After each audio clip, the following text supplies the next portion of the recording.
কচুয়ার জোয়ারিখোলা গ্রামে পানিতে ডুবে শিশুর মৃত্যু। ছোট ভাইকে বাঁচাতে গিয়ে বড় ভাইও মৃত্যুশয্যায়। জিশান আহমেদ নান্নুর তথ্য ও ভিডিও চিত্রে বিস্তারিত।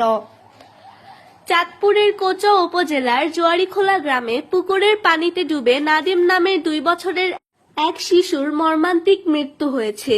এ সময় ছোট ভাইকে বাঁচাতে গিয়ে তার বড় ভাই হামিমও গুরুতর অসুস্থ হয়ে পড়েছে।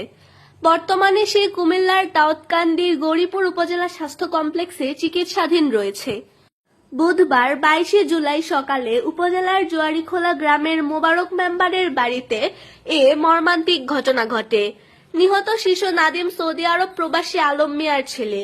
জানা যায়, বাড়ির পাশের পুকুরের পানিতে ডুবে যাওয়ার পর ছোট ভাইকে বাঁচাতে 4 বছর বয়সী তার বড় ভাই এগিয়ে যায়। এ সময় দুজনই পানিতে ডুবে যায়। পরে স্থানীয়রা তাদের উদ্ধার করে দ্রুত চিকিৎসার জন্য স্থানীয় হাসপাতালে নিয়ে যান। সেখানে নাদিমকে মৃত ঘোষণা করা হয়।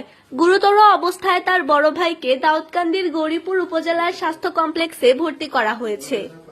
এদিকে মর্মান্তিক এই ঘটনায় নিহত শিশুর পরিবারে শোকের মাতম বইছে। স্বজনদের আহাজারিতে ভারী হয়ে উঠেছে এলাকার পরিবেশ।